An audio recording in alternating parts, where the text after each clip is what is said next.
The 2024 GMC Hummer EV SUV takes the very popular truck and turns it into an SUV. And so in this video, I'm going to cover the exterior, the interior, take it for a drive, see what it's like out on the road, as well as talking about the kind of efficiency you can expect and the pricing and how it compares to the competition. So as far as the exterior here, well, for the SUV transformation here, it gets an 8.9-inch shorter wheelbase, which gives you even better maneuverability than the truck, which already had excellent maneuverability thanks to the four-wheel steer system. In this, it's even easier to park. It really feels like it's a tiny little hatchback to park. It's amazing. But beyond that, you know, you of course have a shorter back end to go along with a shorter wheelbase. There's also a smaller battery, so these have less horsepower than the truck version, and you also have a little bit less range. But as far as the styling, everything else from the C-pillar forward essentially is the same as the truck, but that means it's very exciting looking, very impressive with 16 inches of ground clearance is standard. I love that light bar in the front that, you know, animates whenever you're charging it and whenever your turn signal's on and when you're approaching the vehicle. All kinds of cool stuff that does. Having the E-trunk here is also awesome in the front and gives you some extra practicality as well. But I mean, just, you know, all the impressiveness this one has. This one also doesn't have the off-road package, which is another $10,000. Gives you skid plates, gives you underbody cameras, front and rear locking diffs, as well as 18-inch wheels on 35-inch tires. This one here is on these 22-inch wheels, a little bit more street-based, but you still have these massive all-terrain tires that are 305 wide all around. Really stand out and also look really good in my opinion as well.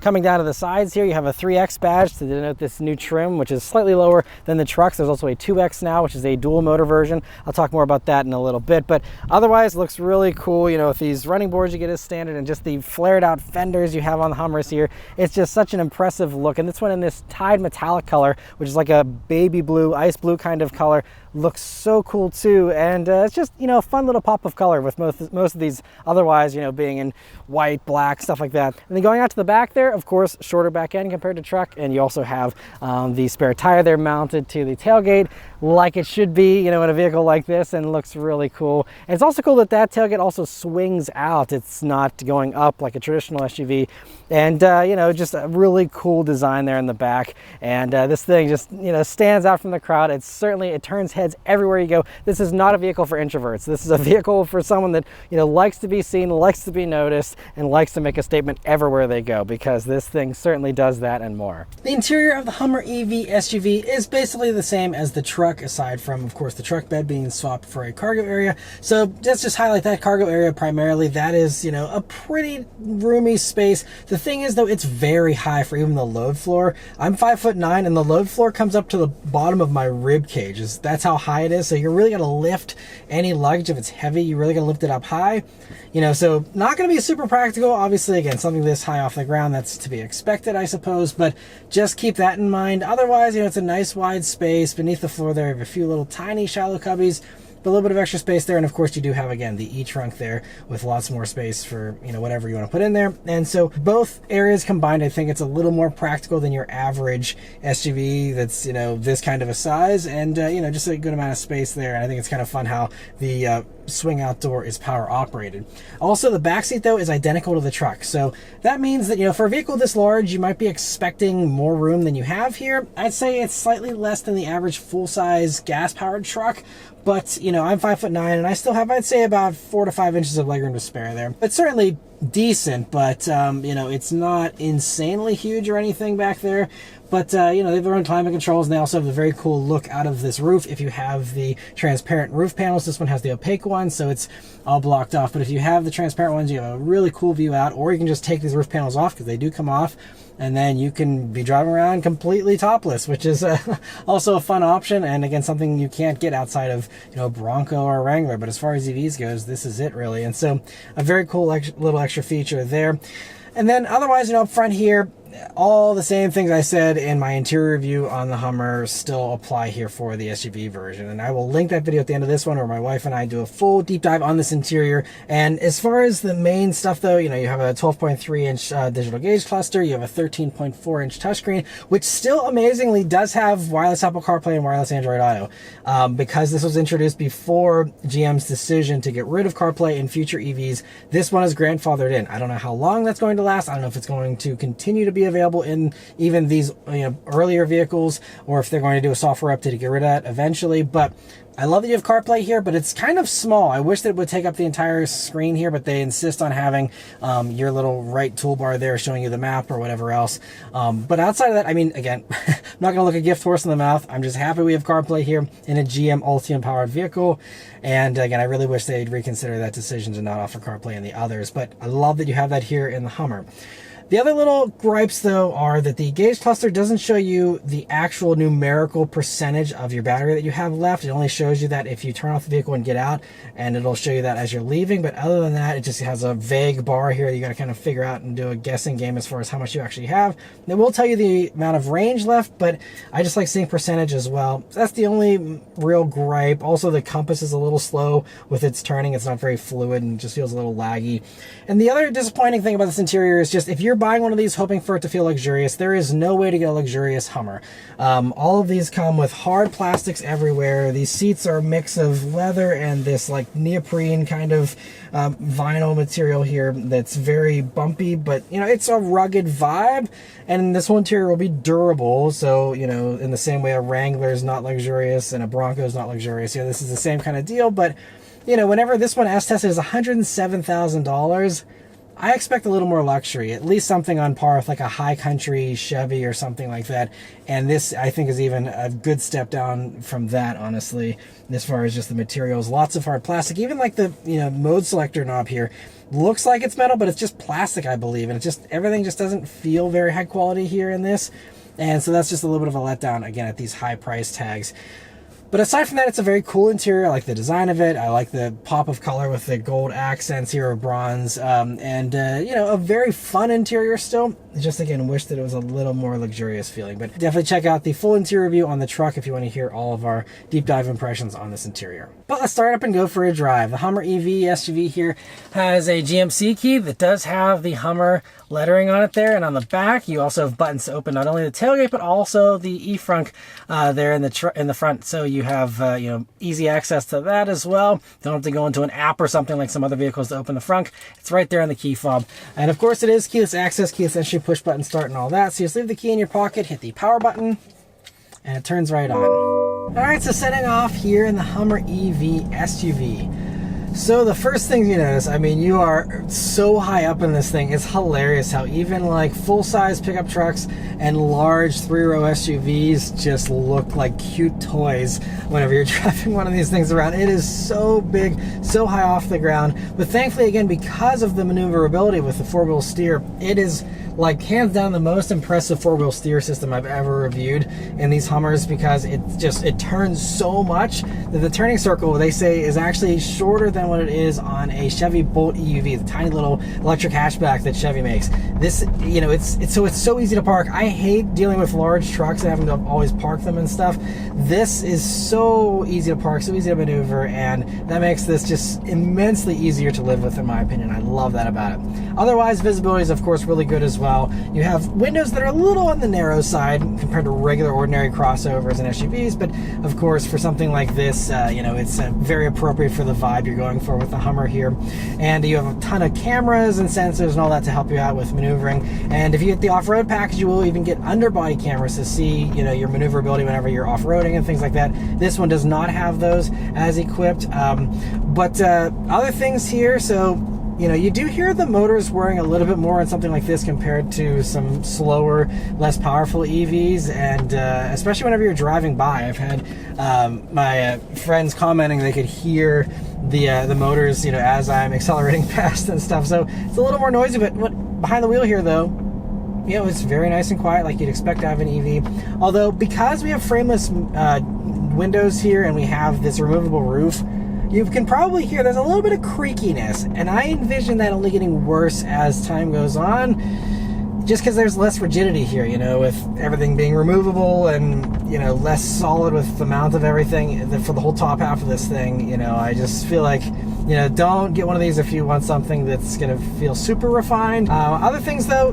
GM does a really good job with their calibration as far as steering feels pretty accurate for something that's on these giant all-terrain tires. Honestly, it's pretty good. Throttle response is, very nice and progressive. It doesn't, want to take off immediately the second you step on the gas, with little inputs, but then once you have a nice big travel from the gas pedal, then it will accelerate nicely. Brakes also feel very normal, no weirdness with the regen braking or anything like some other EVs, and so really well done. But there is no sport mode here in these. There is the watts to freedom mode, which is the launch control thing, but that involves prepping the battery. It lowers the vehicle. It's something that's really hard to do unless you're on a closed course or a completely deserted road. Unfortunately, I don't have the luxury of either of those things typically here in the suburbs, so I'm just gonna stomp on it from a stop here and see how it does. Here we go. And I love accelerating these things. It's hilarious because, as you probably can tell on camera there, the whole nose lifts up dramatically. The most drama you'll get from any acceleration from a body motion standpoint with this thing, the way that it just like points you to the moon whenever you stomp on the gas. Same thing with the brakes. I mean, there's pronounced dive whenever you hit the brakes, which thankfully the brakes do feel a little more reassuring in this than the truck. I believe they're the same size brakes as the truck, and that explains it, because this weighs almost a full 1,000 pounds less than the truck version, 980 pounds less according to Car and Driver's scales compared to the truck. So still very heavy vehicle. It's 8,660 pounds, but better than the over 9,600 pounds of the truck. So I think that's why this still is very heavy, and you want to be careful with your deployment of the power. But it is a little easier to slow down. Feels a little more well-rounded, I'd say, than the truck in that regard, and having less power also helps. But yeah, speaking of the less power, because of the smaller battery pack here, you only have 830 horsepower. I know it's insane to say that in the same sentence, but only 830 horsepower, 1,200 pound-feet of torque, and that's compared to the 1,000 horsepower you get in the truck. But still very quick. Car and Driver got a 3.4 second 0 to 60 time, again in that watts to freedom mode, and I totally believe that number. Now, whenever you stomp on this from a stop, it might not feel like 830 horsepower, and that's because they actually hold back on the power, and I can understand why, because even flooring it, there's been a couple of times this week where I've floored it and the front wheels, it just feels like there's a little bit less steering, and I was struggling in some cases to keep it in a straight line when accelerating. I feel like I have to counter steer just going in a straight line in this thing sometimes. So it's very gnarly as far as the acceleration experience. But so I think that's part of why, and the fact that you're getting on all-terrain tires with 830 horsepower, it's not going to be very grippy on the streets. So they limit that power until about 70 miles per hour when you get the full power. And that's why passing people on the highway and things like that are where you actually, I think, feel the power the most impressively compared to, the accelerations. But anyway, coming up some corners here, see how this behemoth handles. So it does handle better than you would expect, because again, the four-wheel steer does a great job of just making this thing feel very agile. And again, that battery pack, even though it's double stacked, it's still a battery pack that's in the floor, so it gives you a lower center of gravity than a gas-powered Hummer would or something like that, So it's interesting though, and obviously you have to be mindful of the limits and stuff, but you might not feel quite as intimidated taking this around corners as you would be expecting. And I think it does a better job than you would expect. And yeah, I think it's just, also the fact that you have the shorter wheelbase compared to the truck means that this feels a little more agile. Maybe some would argue that would make it a little less stable feeling, but in my experience, this feels just as stable as the truck version. And it does, a pretty good job. Obviously, again, you have to be mindful of what you're in here. But for something that, weighs over 4 tons here, I think it does a pretty good job. So, it's pretty impressive, I think, given what they had to work with here. But, yeah, I mean, obviously I'm not going to review this like a sports car, so I will move on from the handling. But just know that it has an air suspension, and that can, raise and lower the vehicle to give you more ground clearance, less ground clearance, and all that. There's the various drive modes. There's crab walk, which, has been much advertised, where it can, drive in a diagonal pattern there. And, you have a bunch of off-road modes. There's a tow mode, so you can do all the off-roading you want. And again, you still have all-terrain tires here, so still should be a very capable off-roader, even if you don't go for that off-road package for another 10 grand, which gives you the mud terrain tires and, bigger sidewalls and all of that. But this is still great. I think that's also why this probably, to me, feels like it handles a little bit better, because I believe the truck that I had did have, you know, those 18s and the mud terrains. So this honestly feels a little more street friendly. That's still a very relative term because, again, it's very street unfriendly as far as the tires still don't have very much grip. And it still clearly is something that feel like it wants to be off-road, more so than on the road here. But it drives really nice. So if you're someone who just wants the cool look and wants to make a statement and doesn't need the truck thing, and, you know, wants just something that's a little easier to manage, you know, being smaller than the truck and stuff, I think this SUV version is a great option. But as far as the battery goes here in this vehicle, so instead of the truck's 24 modules for the battery, you have 20 modules. And so that's going to give you a 170 kilowatt battery pack is the size of it here. And they claim 314 miles of range. Now, in my driving here this week, I've been averaging 1.6 miles per kilowatt hour, which when I do the math comes out to about a 260, 270 mile range driving the way I'm driving here for, you know, full usage of the battery. So I'd say, you know, expect something under 300 for sure. Again, your experience will vary, depends on how much you get on this thing, how much you baby it, where you live, how you drive, you know, a million variables. But this is where, you know, merging onto the highway here and just the acceleration up here in higher speeds is, yeah, honestly the most impressive thing about it. Because at that point you do have the traction, you have the grip and the sure-footedness, and the car or the truck gives you just everything it has here. And that is really the fun thing. But another fun thing too is that this has Super Cruise here. So we will go ahead and turn that on here. And right now it says Super Cruise is unavailable. So we'll try out Super Cruise later, but it also still does have, you know, regular cruise control here. And I believe it's adaptive cruise. Yeah, so you can adjust the gap and all that. But there's also, like, even though it doesn't have Super Cruise available, but it's not even giving me lane keep assist right now. There might be a setting to go in and change that, because I'm sure it can do regular lane keep assist. I'm not sure why it's also not allowing me to do Super Cruise currently, but most of the time when Super Cruise does work, it's very well done. It's, you know, fully hands-free, something that, you know, other crazy vehicles like the Cybertruck currently can't offer still. This does, and so it's great that you have that functionality. I wish it was cooperating with me here, and I'm not sure why it's not working right now. But regardless, you know, it just is a really nice highway cruiser here as well. I mean, you have a smooth ride, I think, is the thing that really stands out to me as being nice on the highway here, is it soaks up all the bumps with the air suspension, the nice fat tires and all that. It's going to be a really great cruiser in that regard. You do certainly have some wind noise. You hear I have to raise my voice a little bit here at normal highway speeds. So, you know, it's not very refined. It's not very luxurious. Coming back to that point again, I'd say the luxurious thing on the highway is the fact that you have a smooth ride, and the fact that you do have the potential for Super Cruise here. You know, those are two really nice things that do, you know, reduce fatigue, especially not having to have your hands on the wheel and having your hands just resting on your lap is certainly a nice touch. But outside of that, you know, again, just I'm still wishing for some type of Denali version or something of this to get the interior and, you know, maybe some extra sound deadening, things like that, to make this even a little bit more refined than it already is. One other impressive thing about this vehicle is the charge rate. Now, obviously with a pack this giant, you're going to have a really good charge rate for it to not be a miserable experience, and thankfully it isn't, because this thing has a 350 kilowatt peak charge rate.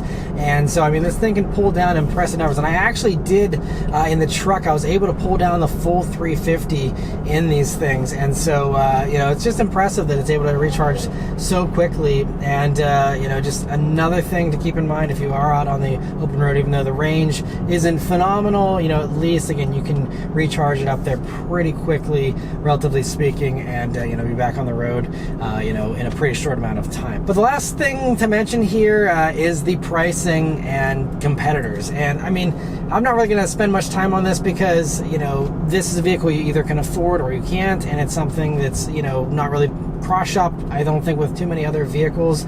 It's either you want a Hummer or you don't. It's a very polarizing vehicle, and you know, same as many of the other competitors like the Cybertruck and others, where, you know, there's people that love them, people that hate them. I personally think this thing is great. It's a lot of fun, and, you know, this one as tested is $107,610.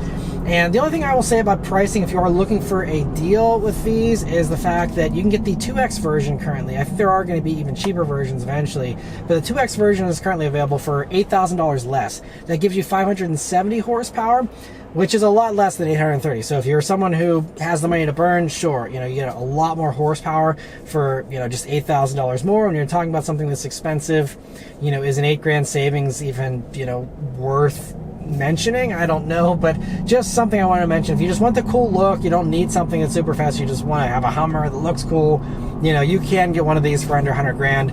Same kind of options, still does the 4-wheel steer, does, you know, all the same, you know, niceties on the inside here, like the, you know, Bose stereo and all that. So that's just one thing to throw out there. Otherwise though, you know, it's incomparable in many ways. I mean, yeah, Cybertruck kind of competes with the truck version, but, you know, this SUV version, you know, Tesla doesn't have any answer. If you want an actual SUV with a sealed off, fully sealed off thing, you don't need a long truck. You know, there is no competitor from Tesla, at least right now, and you know, there's really nothing else that compares to this. You know, you have like other super trucks like Ford Raptor R, but again, they don't make an SUV version of that. So especially for this SUV version in particular, there really is no competition. It's kind of uncharted territory with an EV that's this powerful, this off-road capable, and you know, it has that Hummer recognition and wow factor.